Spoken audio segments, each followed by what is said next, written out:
Hello everyone, welcome to Sonal's kitchen. આજે બનાવીશું Mexican dish ટોસ્ટાડા. તો ચાલો રેસીપી જોઈ લઈએ. આ ડીશ ઝડપથી બની જાય છે અને ખૂબ જ સ્વાદમાં સરસ બને છે.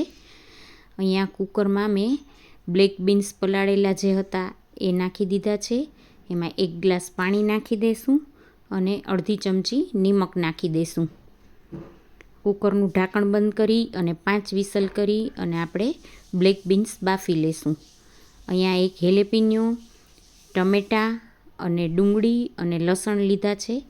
હવે ઓલિવ ઓઇલવાળો આ રીતે હાથ કરી અને ટમેટાને ઓલિવ ઓઇલવાળા આ રીતે કરી લેશું. 2 હાથમાં ઓલિવ ઓઇલ લગાડી અને એમાં વચ્ચે ટમેટું રાખી અને ટમેટું આ રીતે ઓલિવ ઓઇલવાળું કરી લેશું. અહીંયા બેકિંગ ટ્રેમાં સિલ્વર ફોઇલ લગાડી અને એક બેકિંગ ટ્રે લીધી છે. એમાં આ રીતે ટમેટાં ઓલિવ ઓઇલવાળા કરી અને ગોઠવી દઈશું. હવે જે ડુંગળીની સ્લાઈસ છે એને પણ આ રીતે ઓલિવ ઓઇલવાળી કરી અને ડુંગળીની સ્લાઈસ પણ એમાં મૂકી દઈશું.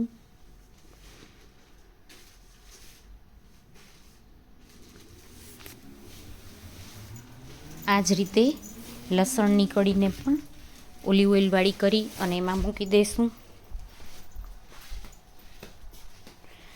હેલેપિન્યોને પણ ઓલિવ ઓઇલવાળા કરી અને મૂકી દઈશું. હવે આ રીતે થોડું ઉપરથી ઓલિવ ઓઇલ છાંટી દઈશું.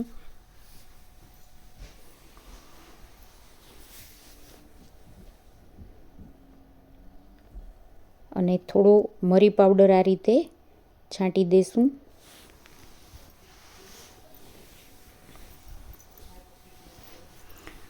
હવે ઓવેનને મેં પહેલેથી જ પ્રીહીટ કરેલું હતું.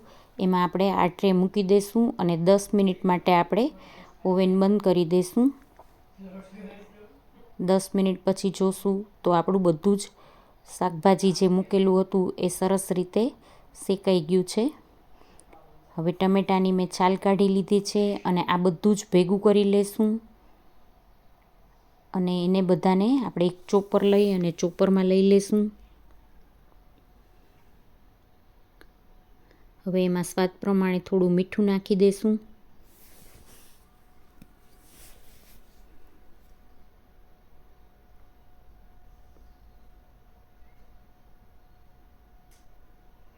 અડધા લીંબુનો રસ નાખી દઈશું.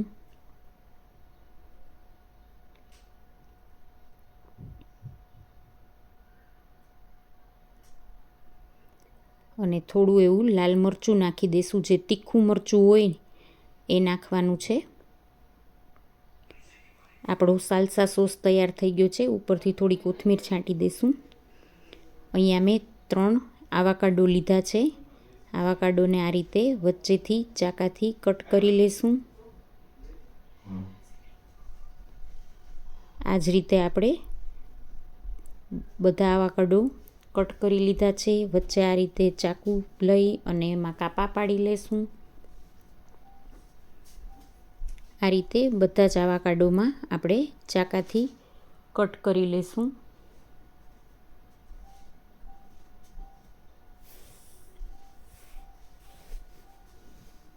આવાકાડો નાના બાળકોને દઈએ તો એ લોકોને બહુ ભાવે અને સ્વાદમાં બહુ સરસ હોય.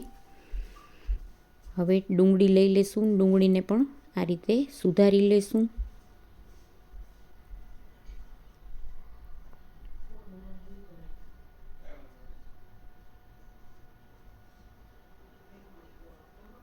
હવે એક ખાયણી દસ્તામાં આપણે જે ઝીણી સુધારેલી ડુંગળી છે એ લઈ લઈશું. એમાં થોડું એવું મીઠું નાખી દઈશું.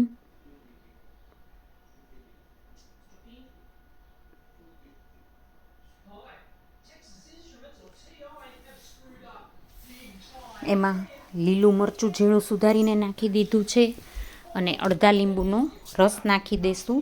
અને આ રીતે દસ્તાથી આપણે એને ક્રશ કરી લઈશું. અધકચરું જ આપણે વાટવાનું છે.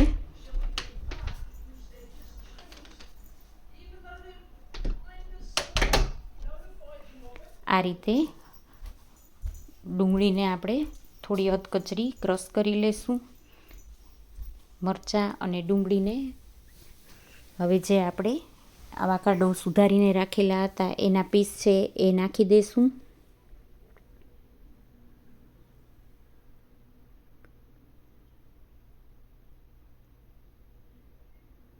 આવાકાડો બહુ જ હેલ્ધી હોય છે, એટલે આમાં ઘણા બધા આવાકાડો ઉપયોગ થશે.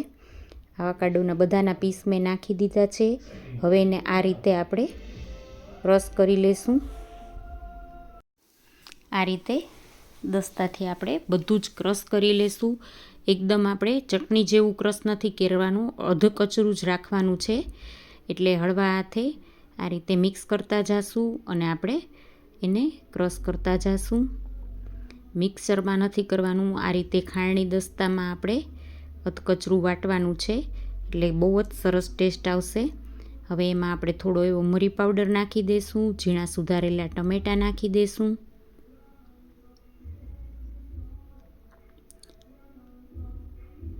આપણી ગ્વાકામોલી તૈયાર થઈ ગઈ છે.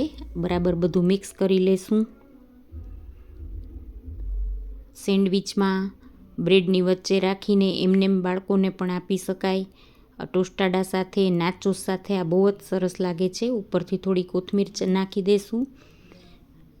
હવે જે આપણે બ્લેક બીન્સ બાફીને રાખેલા હતા એમાં થોડો ટોસ્ટાડાનો જે મસાલો આવે છે એ નાખી દઈશું અને ચાટ મસાલો નાખી દઈશું, થોડું લીંબુ નાખી દઈશું.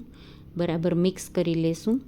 અહીંયા ટોસ્ટાડાની પૂરી લીધી છે, જે મકાઈના લોટમાંથી બનેલી પૂરી હોય એ પૂરી છે. એના ઉપર જે બાફેલા બ્લેક બીન્સ છે એ નાખી દઈશું. વધારે ઓછા જેટલા ભાવતા હોય એ પ્રમાણે આમાં બ્લેક બીન્સ નાખી શકાય.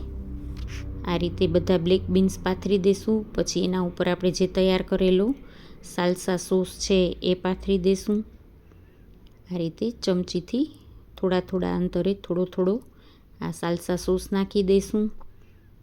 સ્વાદમાં બહુ જ સરસ લાગે છે આ સાલ્સા સોસ. થોડી આ રીતે લેટસ સુધારીને લીધી છે એ નાખી દઈશું.